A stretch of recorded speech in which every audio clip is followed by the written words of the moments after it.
Good evening. Welcome to Economics 330, Global Trade and Political Economy, Medgar Evers College, City University of New York. Um, I am Professor Felix Obi. Today is Tuesday, November 26th, 2024. And let me begin by wishing everybody a happy Thanksgiving week, and that I hope all who are traveling will get to their destination safely and get to have a joyous Thanksgiving with friends and family. It is now 6:06, and we will now begin the formal lecture portion of today's office hour. So welcome to Module 12. And as I hope you now know, this week's assessment, our discussion will be on the international economic development. Today's lecture will focus on the drivers of economic development. We will also discuss the international political economy perspectives, historical materialism, liberal and realistic perspectives on the linkages between economic development and trade relations. Notably, the plight of underdeveloped and poverty-stricken nations has been, at least in part, attributed to the structure of global trade relations. Indeed, many people around the world live in poverty. Many nations in Africa, Asia, Central and South America are economically underdeveloped. For perspective, consider that there are many places in the world where people live on less than $5 per day. So, what should an effective theory of development contemplate? Liberal economic theory holds that a liberalized global market and trading system is the best way to increase economic development and growth, because each country specializes in producing goods and services in which it has a comparative advantage. There goes that phrase again, comparative advantage. However, this view has been subjected to contention for decades.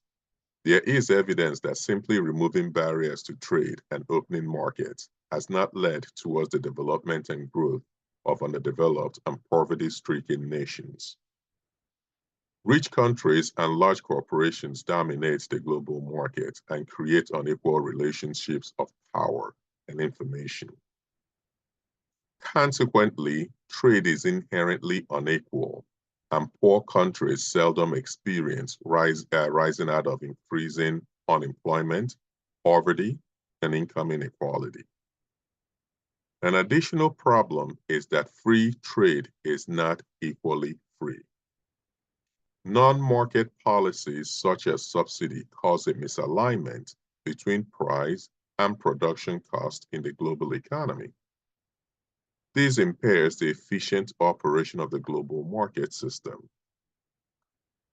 Any one of us who has been listening to the news lately would be quickly made aware that the global political economy of tariffs is quite likely going to be ramped up under President-elect Donald Trump's incoming administration. He has indeed announced that he's going to place tariffs on goods and services from Mexico, Canada, and China. Without taking a position on the merits of the trade policy, or at least of tariff as a trade nudging tool. It is helpful to note that the argument, at least that informs his insistence on tariffs, is that it's because of uneconomic production practices by these countries. His inherent belief is that these countries dump their goods and services, subsidize goods, make them at uneconomic factors, and dump them into the US market. He's not really alone. President Trump is not really alone in thinking through this. The challenge is the remedial policy, because European Union has also placed as an example tariff on electric cars from China, as has many global South countries, including some countries that are in BRICS, the economic group of which China is one of the leading countries. And I'm thinking of Brazil that is placing tariffs on Chinese electric cars. So there is quite a lot of tension as a result of non-market policies and subsidies. So trade is still dominated by transnational corporations whom new trade rules are thought to disproportionately benefit. On the other hand, the liberal view would argue that least developed countries, or LDCs as they're often abbreviated, economic problems stem from inefficient domestic policies than from their dependent position in the global economy. Indeed, liberals often see the North-South interdependent linkages as providing more benefits for the South than for the North. By this logic, least developed countries that follow open market economic policies and increase linkages with the North are, therefore, more likely to achieve a successful development. I'm not sure that the argument is that linear and that the contrast is that black and white. To be sure, there are endogenous factors within each country that can drive or undermine the best laid opportunities in the international system, to be sure. But there are still unequal relationships in the global order. Although while all liberals encourage least developed countries to follow open market-oriented policies, interventionist liberals, also called reformist liberals, recognize that North-South inequalities can put least developed countries at a disadvantage. Whereas orthodox liberals emphasize equal treatment and reciprocity, the interventionist liberal call on the North to consider the special needs of the South. Even so, interventionist liberals believe that the necessary change can occur within the existing capitalist order, and as such, share the fate of other liberals in private enterprise and the market. Not surprisingly, historical materialist dependency theorists reject the liberal view that LDC's economic problems result from inefficient domestic policies. Instead, they see capitalist states in the core of the global economy as either underdeveloping LDCs on the periphery or preventing them from attaining genuine autonomous development. Historical materialists would further argue that class linkages also play a role, with elites in the South, the comprador class, collaborating with the capitalists in the North to reinforce the pattern of LDC dependency. Of note, world systems theorists have modified the dependency argument by introducing a third category of countries, the semi-periphery, because some LDCs, such as in East Asia and Latin America, can now be described as newly industrializing economies, or NIEs. Countries may move upwards from the periphery to the semi-periphery, or even the core, but this only rarely occurs. Whereas some historical materialists call for the redistribution of resources from the core to the periphery, others believe that the core will never willingly transfer resources. And this is, in part, the bias or the backdrop of the conversation between the countries in the global South, for instance, asking for changes to the architecture of the international order. Some of you who, I'm sure probably everyone in the class has heard that some LDC countries, including Nigeria, are asking for a permanent seat in on the UN Security Council. And I think President Biden had actually voiced support for a permanent seat on the UN Security Council, as well as making Africa the continent of Africa, perhaps as represented by the African Union, a permanent member of the G20, just as the European Union. But building on this foundational knowledge, we can now advance the following 4 learning outcomes. We ought to be able to describe the role of the World Bank in promoting and assisting economic development. As we know, the World Bank is not really one institution, and hopefully we all know that by now. It's actually called the World Bank Group. However, the shared goal is to reduce and eliminate poverty in the world.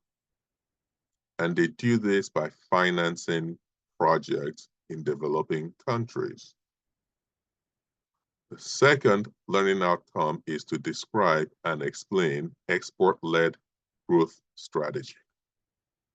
So a classic example, obviously, in the modern era of an export-led growth strategy will be China, where China's economic growth has been disproportionately, at least up till now, driven by exports to international markets rather than domestic consumption.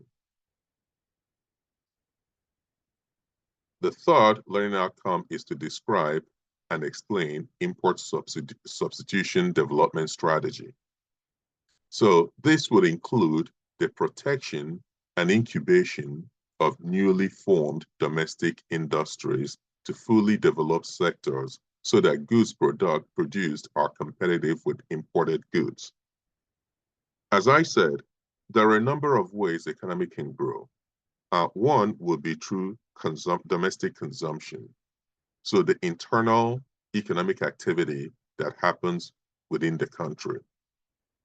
As I think of that, I think it works best in a country like the United States, where global trade is often denominated in our currency. If you're from most other countries in the world, you have to have goods and services that you sell to the rest of the world so that you can earn foreign exchange, preferably dollars, so that you can then participate in global trade and be able to purchase and consume. Part of the strategy, though, if you're going to export, is obviously that you're going to need to grow domestic industries. The challenge with that is that for most every product that you want to grow a domestic industry for, there's an imported alternative. So the national economic strategy will then rely on something called import substitution.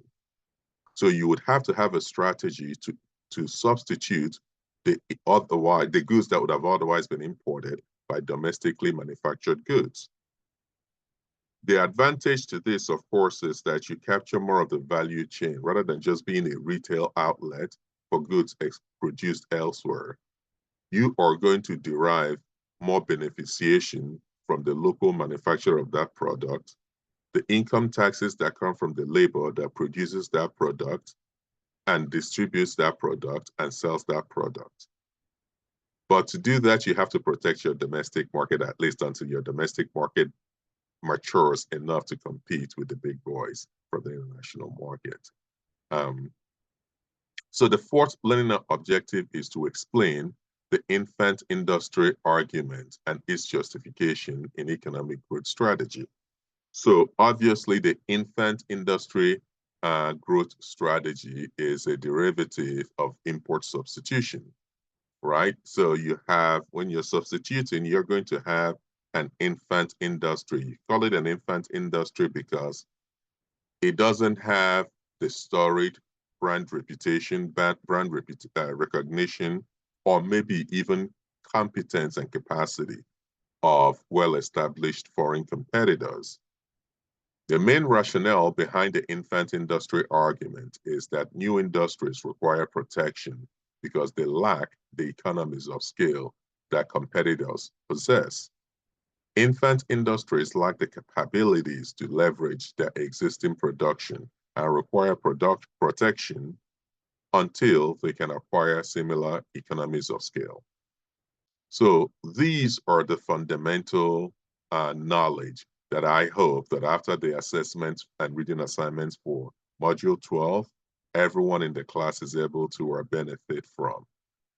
And also, of course, as I mentioned earlier, to enjoy your Thanksgiving weekend. So this ends the formal part of this lecture. For next week, our focus will be on the international debt crisis.